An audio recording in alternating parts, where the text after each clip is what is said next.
the sins of my youth. Remember not the sins of my youth. Oh my God, I trust in thee. Let me not be ashamed, let not my enemies triumph over me. Please be seated.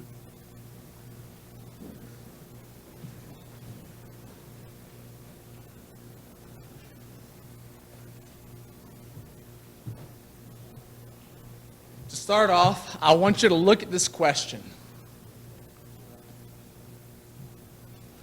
Think about it for a moment. And if you're willing, for the next minute or so, turn to the person next to you or behind you and maybe share a thing or two that you believe life is all about.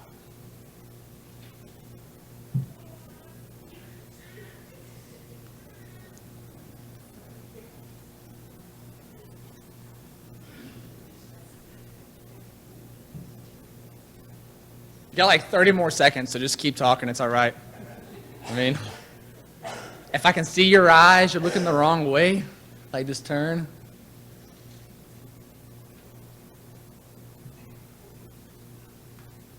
If you're not into talking, something I want you to try. With your left hand or your right hand, do a thumbs up, and then the other hand, your pointer finger out. So you have a thumb up and a pointer finger. So 1 and 1. And then you're going to switch. So try it again. So you have a pointer finger and a thumbs up, and then switch. Some of you are probably doing like this, like trying to figure it all out. So again, you have a thumb up and a pointer finger, and then you'll just switch. Then you can switch, and then a switch, and a switch. What's happening right now is for some of you who are actually trying to go from a thumbs up to a pointer finger and switching, you can feel your brain almost like hurt. It's like, oh. Like you can feel your hand, the awkwardness, your brain's trying to figure it out. Because what's happening is you are creating a new pathway in your brain, something that you're not used to doing. And oftentimes in learning, what happens is when you're trying to learn something new, it's going to challenge you. It's going to push you and it's going to test you. And if your daily walk, daily, weekly, monthly, if you're not challenging your mind to learn something new, then maybe reevaluate what you're doing, what you're being involved in, because from what I've been told, the Bible is a living and breathing thing, and it's constantly working in and through us, trying to refine us. And if you're not being challenged, then maybe you're not trying, or maybe you're not engaging it the way you should be engaging it. So this morning, we're going to be looking at Samson. I wore my hair down just as a representation. I had thought about getting up here and like cutting it all off middle of the lesson, but I couldn't really find a good reason to do that. I am cutting it off this week, but I just didn't do it on stage. So I was like, I couldn't really think of a good idea other than like it'd be cool. But so for God's strength, so the first point that we're going to look at is that God created you for a higher purpose. He created you for a higher purpose. And if we look at Samson, Manoah and his wife, there are two different verses we're going to look at from Judges 13. Verse 3, the angel of the Lord appeared to her and said, you are barren and childless, but you are going to become pregnant and give birth to a son. And then in verse 5 it reads, he will take the lead in delivering Israel from the hands of the Philistines. So Samson is not alive yet and says, hey, your son is going to have a purpose. He has a calling set on his life. Can we agree to that? Like before he was born, he had a calling. Now whether or not he chose to do that's on him. But he had a purpose in his being, born. So with that, here's a picture of Samson. He's actually ripping the mouth of a lion. If you're curious, go to Judges 13 through 16 and you can learn more about his life. But he had a calling, and so do you. Oftentimes in life, we're like, I don't really know what my calling is, or maybe you do know what your calling is. But one of the first things I want you to realize, and if you don't believe it now, hopefully by the end you will, that you have a calling on your life, something specific to you. It may share some common ground to the person next to you or someone in your family, but you have a specific calling placed on your life. So in Ephesians 5:15 through 17, be very careful then how you live, not as unwise, but as wise, making the most of every opportunity. Because the days are evil, therefore do not be foolish, but understand what the Lord's will is. So the first thing I highlighted or bolded was, make the most of every opportunity. How many times in your life you go through the motions, and you look back and say, man, I blew them off, or I could have done that, or I could have done this. A few weeks ago, I preached on the idea of chasing your lion, a God-sized dream that's so big it's destined to fail unless God steps in. And are you pursuing those lines? Are you saying, God, I'm going to put you to the test, and I'm going to see what I can do in and through you? And are you making the most of every opportunity? Or are you sitting back and saying, man, there's got to be something more than what I'm currently doing? Man, I'm trying to do all this good stuff, but there's got to be something more. A lot of times I've heard the idea of the Lord's will, and you sit there thinking, well, what is the Lord's will? I gave you a cheat sheet. So if we look in Scripture, there are 6 things that talks about the will of God. If you don't believe me, go and read them. I'll have it up there for a second. So the first one is to be saved. Are you saved? Are you filled with the Spirit or Spirit-filled? Are you sanctified? Are you willing to be submissive? Are you ready to suffer? And do you say thanks? If you do all 6 of these, you are living in God's will. No matter what you're doing, you're living in God's will if you are doing all 6 of these things. And that might be kind of a strong statement, but hey, what is the Lord's will in my life? Well, if you evaluate what you're doing, if you can go check, check, check, check, then you're probably living in His will. Because it doesn't clearly say, oh, well, you need to go and move here, or you need to do that job, or you need to do this. No. He gives us wisdom and understanding to do that. But if you want to live in God's will, here you go. Point number 2. You'll need God's strength to fulfill your calling. You see, Samson could only do as much as he could because the Lord gave him strength. I mean, we know Samson for being this guy that could just kill 1,000 men with the jawbone of a donkey. He ripped the mouth of a lion. He conquered and conquered and conquered. But it was because he had a calling, he had a purpose that God placed on his life. Now we know later on in life he ends up cutting his hair or telling somebody the secret, and he loses all of his strength. I actually had a kid, so kind of commercial break about 2 months ago, I was talking to my students about cutting my hair, and a kid said, Mr. Tripp, you can't do that. And I said, why? There's a guy in the Bible who cut his hair, and he lost all his strength. You don't want to be that guy. And I looked at him, and I said, well, we're going to be that guy. But so with this, Samson could only further his mission as God gave him strength. You see, God's strength. In 2 Peter chapter 1, verse 3, His divine power has given us everything we need for a godly life through our knowledge of Him who called us by His own glory and goodness.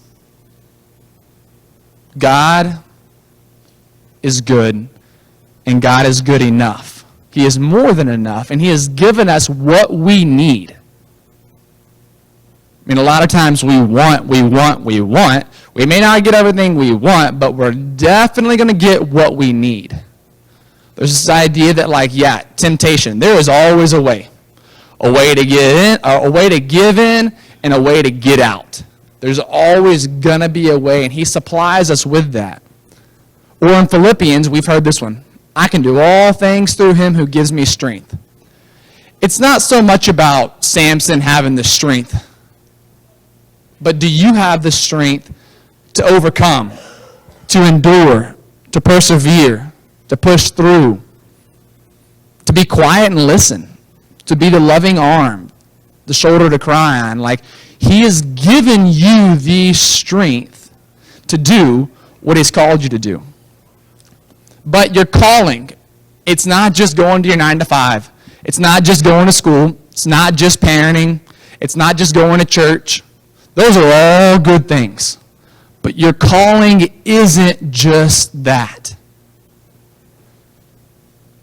Now, can it be? Sure. Can your job be your ministry? Can you love and serve those? Yes. When you go to school, can you be the example? Can you lead by example? Yeah, you can do that. Can it be instilling the right things in your kids? Hands down. Can it be going to church? Hands down. But there's also, y'all see the difference a little bit? Like, you're not just called to go and show up. You're called to participate and to do something more. So I want you to think about, have you discovered your calling? Something that just it keeps you up at night. Something that you're passionate about. That if you would do it the rest of your life, if money wasn't an option, if time wasn't an option, you'd pull into it. That's the calling. I mean, I can think about, like, I remember, he's not here, so I'm going to use him, Carl. He got involved volunteering with some different kids in the community, and he's like, man, I love giving back to the youth. Anything we do with the youth group, he's there. Any trip we go on, he's there. He's found his calling to serve with the youth. That's an example. Does he have a job? Yes. Is it a great thing? Yes. Is he a parent? Does he go to church? Yes. But he's found his calling, and that calling can look in all different types of ways. Y'all with me so far on this idea of finding your calling? Something to ponder. How different would our lives, our families, our churches, and our communities be if we walked with a greater sense of mission, along with steadfast trust in God's strength to help us fulfill it? Sometimes we just go through the motion. Or we know we want to go do something, but we don't have the strength to do it. Like we want to do it. Our heart's in the right intention, in the right place, but we're like, God, I just don't have enough strength. And he's over here saying, I have enough strength, and I will give you enough strength, but you got to trust on me and lean on me and not just yourself. I mean, that mission, that we hear the idea, what is God's mission? His mission is to redeem his people, to be in relationship with his people. So imagine if every day you said, you know what? I'm going to go and love that person unconditionally. There's a phrase I've used before the people that Jesus did life with, they were condemned by his words, but compelled by his love. He had a strong, radical, ethical stance on what was right and what was wrong, yet they flocked to him. And are people flocking to you? Do they go to you to listen? Say, hey, I need someone to listen to me. I need someone to encourage me. Or do they not? So where in your life do you need an encounter with God's strength? Something you're going through. Like, where do you need it? And think about it. Like, what's an area in your life right now, man, if I just had some God strength, I could do it. And the second thing to think about is, have you told God? Have you brought it to God? Have you brought it to other believers? Or do you keep it inside? Because a lot of times we want to say, oh, I can do this. I don't need any help. But then there's beauty in a church body where you can go to someone and say, hello, Mr. Harold. I need your help. And then he'll say, hey, how can I help you? And it's an idea of saying, you know what? I'm not perfect, but I've been made perfect in and through Christ. So think about, where's an area of your life that you need God's strength? I pushed the wrong button. There we go. All right, the last point to kind of make right here is, you'll face opposition while fulfilling God's call. It's going to be rough. Like, oh, I found my calling, woo-hoo, it's going to be great. Well, I mean, it may be great, but it's going to be rough. If we look at Samson, Man, he had opposition from the Philistines, his own countrymen. So like his own people gave him a hard time, the woman he loved, and himself. And I don't know where you are in your life. Maybe you have opposition from. It could be from your family. It could be from your friends, your coworkers, or for a lot of us, ourselves. For a lot of us, our biggest enemy, our biggest critic, is the person that you see in the mirror. The person who tells you you're not good enough is not the outside crowd. Maybe they do say it, but you're hardest on yourself. And Samson faced that. After being tried and tried and tried and tried, he finally said, all right, Delilah, if they bring a razor to my head, I'm going to lose all my strength. And it cost him his eyes. And ultimately it cost him his life, where he divulged something that he shouldn't have divulged. But in your own life, you are going to have opposition. You see, look, in John 15:20, a servant is not greater than his master. If they persecuted me, Jesus, they will also persecute you, or they will persecute you also.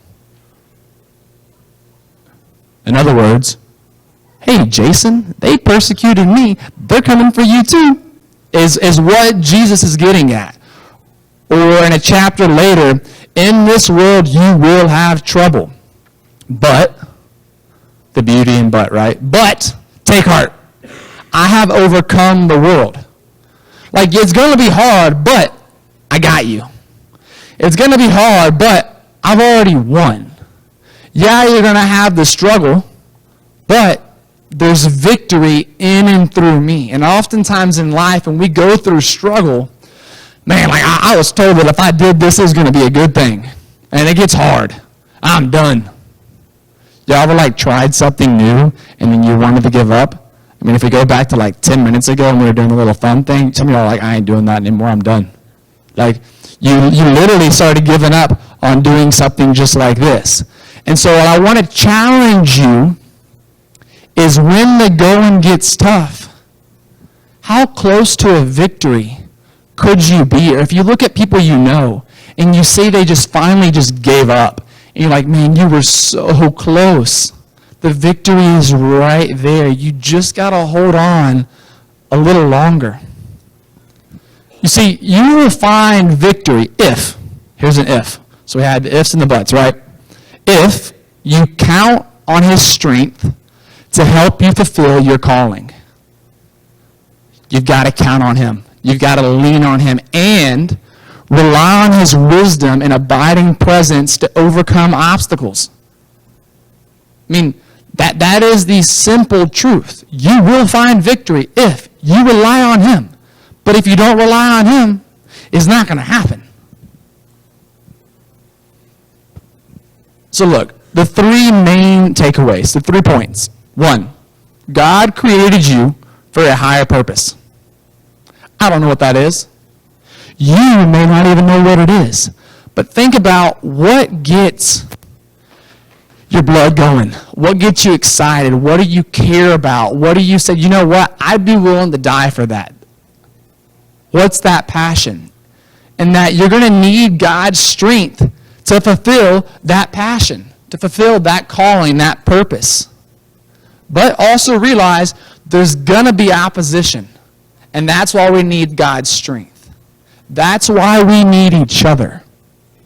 I mean, you've heard the saying like, we prayed for, I think it was Houston, I prayed for a good man. Well, I sent you 3 already. Or that guy on the boat, he's on the house and it's like, dear Lord, there's a hurricane and the house is flooding. Can you send me a helicopter? 5 minutes later, a boat shows up. Hey, you want to get up? Nope, I'm waiting for a helicopter. All right. 10 minutes later, here's a boat. Hey, you want to get off this roof? The water's rising. No. God's going to take care of me. I'm waiting on my helicopter.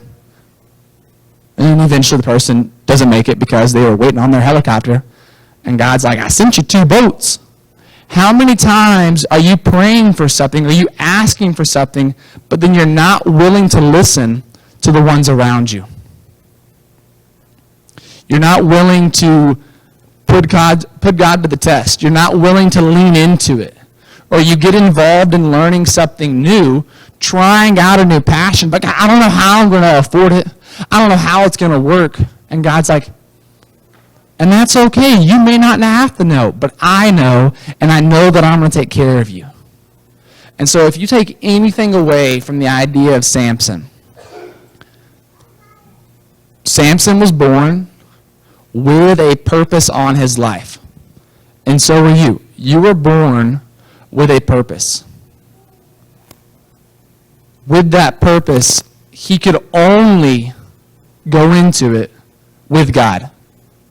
And same for you. If you want to have meaning in your life, you're going to have to rely on him, or you're not going to have meaning, and you're just going to keep going through the motions. But when you're doing it, it's going to be trouble. There's going to be trouble. But he's going to take care of you. If you can understand those three things, we're going to be all right. Thank y'all.